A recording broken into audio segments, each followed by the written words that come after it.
मैं कहना चाहता हूँ कि जो हमारी ये प्रॉपर्टी है वापस होनी चाहिए। आप देख सकते हैं अपनों के ही द्वारा दिया गया दुख जो है छलक पड़ता है कहीं ना कहीं। आप रोइए मत, इंसाफ मिलेगा आपको, रोइए मत। इस समय हम उप जिलाधिकारी देवबंद के कार्यालय परिसर में हैं और कुछ लोग हमारे साथ मौजूद हैं जो कि देवबंद थाना क्षेत्र के गांव मीरखपुर के रहने वाले हैं। आइए जानते हैं इनसे क्या समस्या है और क्यों यहाँ पर आज आप लोग आए हैं। सर बताएं, अपना नाम बताएं और क्या समस्या। सर मेरा नाम अजय है। मैं और मेरे पिताजी हैं ये जो मेरे साथ, इनका नाम है ओंकार सिंह। और जो हमारे दादा थे उनका नाम है कलम सिंह। वो कलम सिंह जी जो है अब नहीं है, वो स्वर्गवास हो गया उनका। मामला ये है सर कि हमारे चाचा हैं, चाचा महकार, और उनके लड़के हैं। एक है रविंदर उर्फ कालू और दूसरा है आपका सचिन। इन तीनों ने मिलके हमारे साथ ये बातचीत करी कि भाई ऐसे ऐसे हमारी जो जमीन थी कई जगहों पे इकट्ठी थी, तो हम चाह रहे थे कि भाई सबकी अलग अलग हो जाए। तो इन्होंने कहा कि तुम हमारी यहाँ भरपाई कर दो, हम तुम्हारी जो है पीछे की तरफ भरपाई कर देंगे, वहां दे देंगे। तो इस उसमें इन्होंने हमारे पास हमसे जो है हमारे पापा से बोल के अपनी जमीन लिखवा ली। पापा ने जो है उनको दे भी दी। फिर जब उनकी बारी आई उसे बराबर करने की, तो वो बराबर करने से जो है उन्होंने बिल्कुल मना कर दिया और उन्होंने यूं कह दी कि अब इसमें तुम्हारा कुछ नहीं है, यहाँ कोई बराबरी नहीं होगी। कुल मिला के उन्होंने जो है 2 बीघे कुछ बिस्सों का जो है हमारे साथ फ्रॉड कर दिया।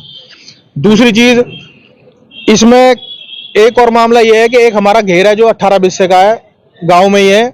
उसमें भी वो करना चाह रहे हैं। अगर ये कैमरामैन जो है आपका जूम करके देख सकता है, ये इसमें पूरा एफिडेविट बना हुआ है जी 2012 का, और इसमें साफ साफ लिखी हुई है कि मेरे पिताजी जो ओंकार सिंगार हैं, ठीक, जो है आपका प्रमोद और मनोज है जो हमारे दूसरे चाचा हैं, उनका भी है। लेकिन उन्होंने अपना बना लिया, उसमें हमारी कोई आपत्ति नहीं है।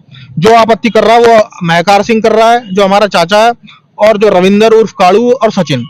तो ये चीजें हैं। इसके अलावा जो है ये हमें जो है जान से मारने की धमकी देते हैं। यूं कहते हैं कि तुम्हें काट के जो है फेंक दिया जाएगा, इस नहर में तुम्हारी लाश जो है तैरती हुई दिखेगी। मैं अब इनसे यूं पूछ रहा हूं, और जितने भी जो हमारे गांव के समाज के लोग हैं, सबको ये बात पता है कि इन्होंने जो है 2 बीघे कुछ का जो है मेरे पापा का फ्रॉड कर दिया। जितने भी पड़ोस के आदमी हैं उन्हें सारों को इस बात की जानकारी है, लेकिन कोई कुछ बोल नहीं रहा। अब मैं उनसे यूं सवाल चाहना चाह रहा हूं, जो मेरे चाचा हैं, जो मेरे इतने वो है बाबा, जो मुझे बोल रहे हैं कि हम हमारा पोता आएगा, हमारा ये होगा वो होगा, मैं उनसे पूछना चाह रहा हूँ कि बाबा हो और चाचा हो, यूं तो तुम कहो कि भाई पवित्र गांव मीरखपुर, और पवित्र गांव में सारे लोग अपवित्र हो रहे। एक आदमी खुले आम जो है चोरी चकारी कर रहा है 4 आदमियों के सामने, गारंटी होने के बावजूद। फिर क्या पवित्रता रहेगी? फिर गांव की पवित्रता क्या रहेगी? ये तो ये बात होगी कि पवित्र गांव में अपवित्र लोग रह रहे हैं। मेरा मामला ये है, इसलिए मेरी एक तो 2 बीघे की जमीन की जो इन्होंने फ्रॉडबाजी करी है मेरे पापा के साथ, वो रिस्टोर करें, उसे वापस करें, कैंसिल करें। जो प्रधान जी हैं गांव के, जो समाज के और भी सम्मानित आदमी हैं, वो सब बैठे हैं, इसका संज्ञान लें। दूसरी चीज, जो हमारा घेर का मुद्दा है उसका भी जो है हमारा वो वापस करा जाए, उस पर किसी भी तरह की वो ना हो। और हमसे अगर कोई भी जान से मारने और इसकी धमकी देगा तो इसकी जो है हर तरीके से हम कानूनी लड़ाई लड़ेंगे ऊपर तक।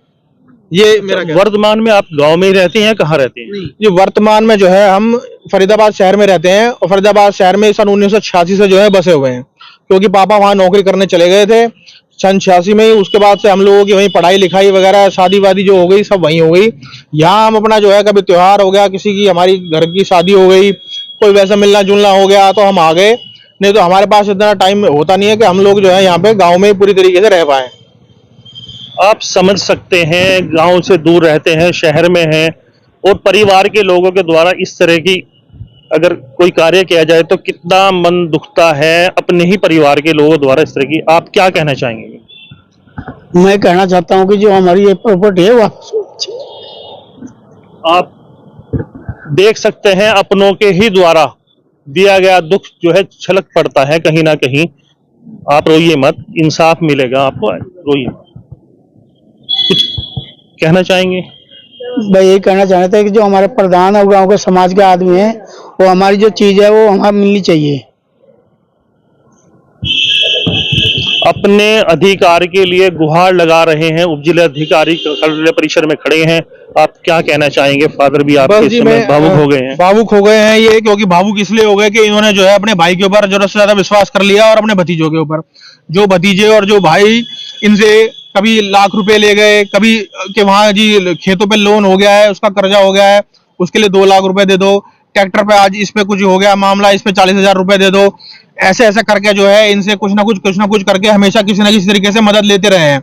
और आज जो है इन्होंने इतने बड़ा मतलब पीठ में छुरा भोगने जैसा काम करा है कि भाई तुम ऐसे बोल गए कि भाई ऐसे ऐसे कर लो ताऊ, और तू तो हमारा बापू है, वो ऐसी ऐसी बात बोलकर, और बाद में जो है ना कालू और सचिन और महकार सिंह तीनों ने मिलकर जो है जो करा है, जो सबके सामने है। हालांकि जो भी होगा कानून में वो तो होगा ही, और एसडीएम साहब से जो है मैं गुहार लगा चुका हूँ, इसमें ये कंप्लेंट भी है कि एसडीएम साहब जो है तुरंत इस पर कार्रवाई करें, और जो भी इनकी तथाकथित जो भी कानूनी तरीके से कार्रवाई बनती हो, 420 की बनती हो, 419 की बनती हो, और जो 307 302 की जो भी ये धमकी दे रहे हैं हमें जान से मारने की, इस पर जो है कार्रवाई हो, और बस कानूनी कार्रवाई हो, और कुछ नहीं चाहिए हमें।